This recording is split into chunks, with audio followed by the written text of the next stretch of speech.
러시아 경제의 기둥이 흔들리고 있다. 세계 2위에서 몰락하며 무기 파괴의 악순환에 빠지다. 야후 재팬 뉴스란에 게재된 기사와 일본 네티즌 댓글 반응 번역입니다. 2022년 2월 러시아의 우크라이나 침공 이후로 자유주의 진영 국가들은 러시아에 대해 경제 제재를 가했지만 2023년 러시아의 GDP는 전년 대비 3.6% 증가하여 호조를 보였습니다. 그러나 경제를 지탱하는 두 개의 기둥에는 변화가 발생하고 있습니다. 한 축은 올리가르히들이 장악한 자원계열 수출입니다. 예를 들어 F1팀 하스에 스폰서비를 지급하고 자신의 아들을 출전시키던 러시아의 비료 제조업체 우랄칼리의 CEO인 드미트리 마제핀 씨처럼 거액의 스폰서 비용을 아무렇지도 않게 지불하는 올리가르히도 있습니다.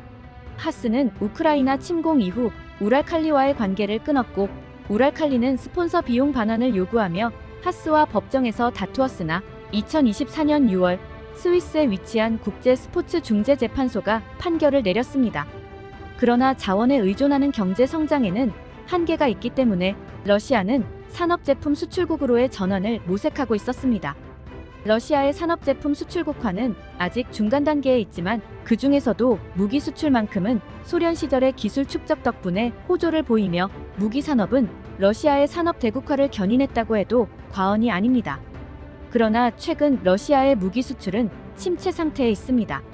스톡홀름 국제평화연구소가 2024년 3월 발표한 데이터에 따르면 러시아로부터 무기를 수입한 국가는 2019년에 31개국에서 2023년에는 12개국으로 감소했습니다. 이로 인해 러시아는 세계 2위 무기 수출국의 지위를 빼앗기며 프랑스에 밀려났습니다. 러시아는 오랜 기간 세계 2위의 자리를 지켜왔지만 그 과정은 순탄치 않았습니다. 소련 시절에는 동유럽 국가들이 러시아의 영향 하에 있었지만 1990년대 이후 많은 국가들이 러시아 무기 구매를 중단했기 때문입니다. 1990년대 이후로는 사실상 강매가 불가능해졌죠. 2024년 6월 루마니아는 한국으로부터 K9 자주포 54문을 도입한다고 발표했습니다. 이 K9 자주포는 루마니아의 M85 곡사포를 대체하기 위한 장비로 M85는 구소련의 EA65 무스타비 152mm 곡사포를 라이센스 생산한 것입니다. 루마니아 육군이 M85를 도입했던 냉전 시기 루마니아를 포함한 거의 모든 동유럽 국가는 소련이 주도하는 바르샤바 조약기구에 가입해 있었습니다. 따라서 가입국들의 군대는 작전에서 장비의 호환성 등을 이유로 소련으로부터 신규 장비와 그 설계를 반강제적으로 도입하고 있었습니다. 그러나 냉전 종식 후 바르샤바 조약기구를 탈퇴한 동유럽 국가들이 그 경쟁 상대인 북대서양 조약기구에 가입하면서 장비도 점진적으로 자유진영 국가들의 제품으로 전환되었기 때문에 러시아는 동유럽이라는 거대한 시장에 마음대로 관여하지 못하게 되었습니다. 그리하여 1990년대부터 2000년대 초반까지 러시아는 동유럽을 대체할 시장으로서 발전이 두드러지던 중국에 주목하게 되고 수호 27 전투기와 소브레멘니급 미사일 구축함 등을 수출했습니다. 중국은 현재도 러시아의 무기 산업에 있어 중요한 시장입니다만 중국의 기술력과 생산력이 향상된 현재 러시아 무기 산업에 대한 의존도가 낮아지고 있으며 이는 인도 역시 마찬가지입니다. 전쟁 전까지 러시아는 아시아, 중남미, 아프리카 등에도 폭넓게 무기를 수출하고 있었습니다. 이들 국가들은 유럽이나 일본 등에 비해 러시아에 대해 강경한 입장을 보이지 않습니다. 따라서 상대적으로 저렴한 러시아 무기가 많은 수요가 있을 것으로 보이지만 현실은 그렇지 않습니다. 앞서 언급한 스톡홀름 국제평화연구소에 따르면 러시아의 무기 수출은 지난 10년간 53%나 감소했습니다. 러시아의 무기 수출이 부진한 가장 큰 이유는 우크라이나 침공으로 인한 국가 이미지의 악화와 해당 무기가 전투에서 성과를 보이지 못하고 있기 때문일 것입니다. 우크라이나 전투에서 러시아 무기가 잇따라 격파되는 장면이 동영상 등을 통해 인터넷에 공유되며 신뢰가 흔들리고 있습니다. 아울러 러시아가 자유진영 국가나 기업들에 비해 제3세계 국가들이 요구하는 무기 국산화나 애프터 서비스에 대한 적극적인 대응이 충분하지 않은 것이 이러한 상황의 또 다른 이유일 수 있습니다.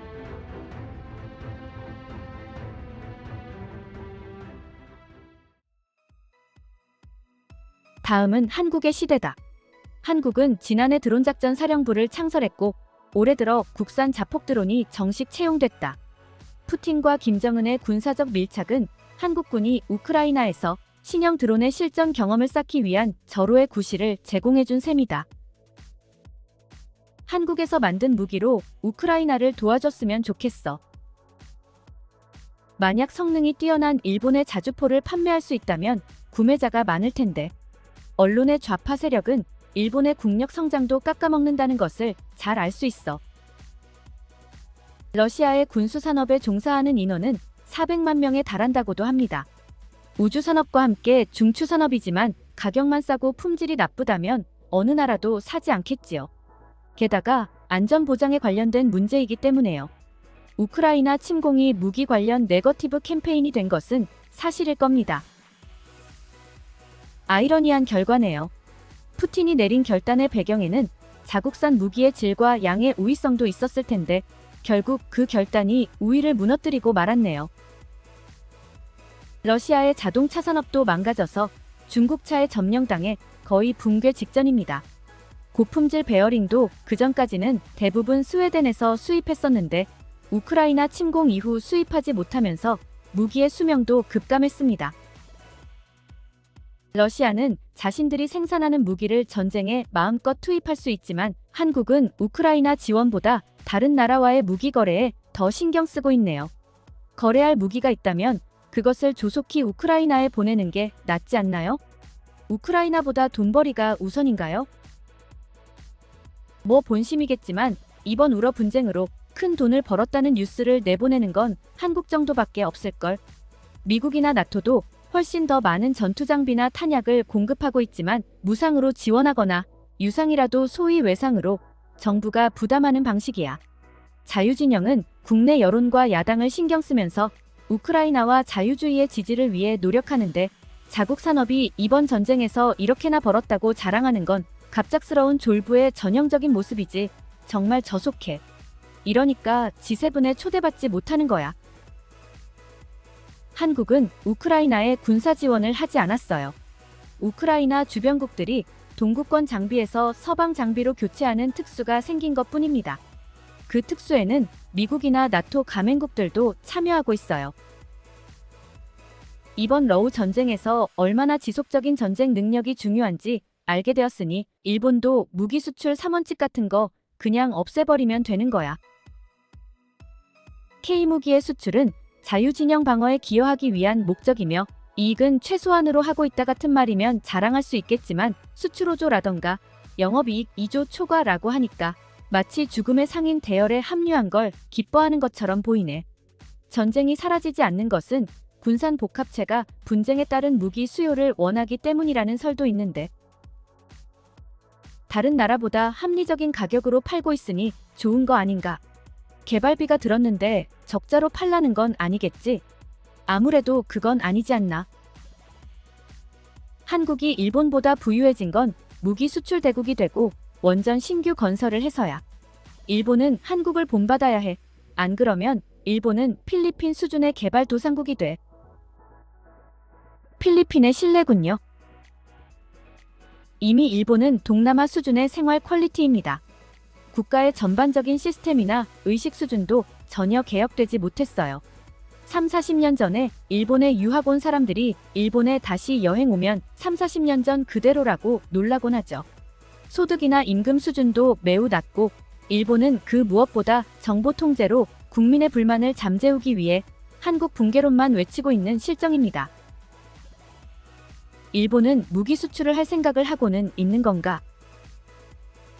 일본도 무기 수출 봉인을 해제하지 않으면 점점 쇠퇴할 거야. 정말 죽음의 상인이라 할 수밖에 없군. 특히 러시아제 전차는 그 위상이 실전에서 완전히 망가져버렸죠. 러시아의 군수산업의 후퇴는 아이러니하게도 우크라이나 침공에 기인하고 있습니다. 러시아 경제가 성장하고 있고 전혀 문제 없다고 말하는 사람들이 많지만 그 러시아가 바보같이 약점을 보여줄 거라고 생각하는 걸까요? 전쟁이 몇 개월 만에 끝나지 않고 장기화됨에 따라 여러 방면으로 심각한 악영향을 미쳤습니다. 이 영향은 종전 후에도 오랫동안 계속될 것입니다.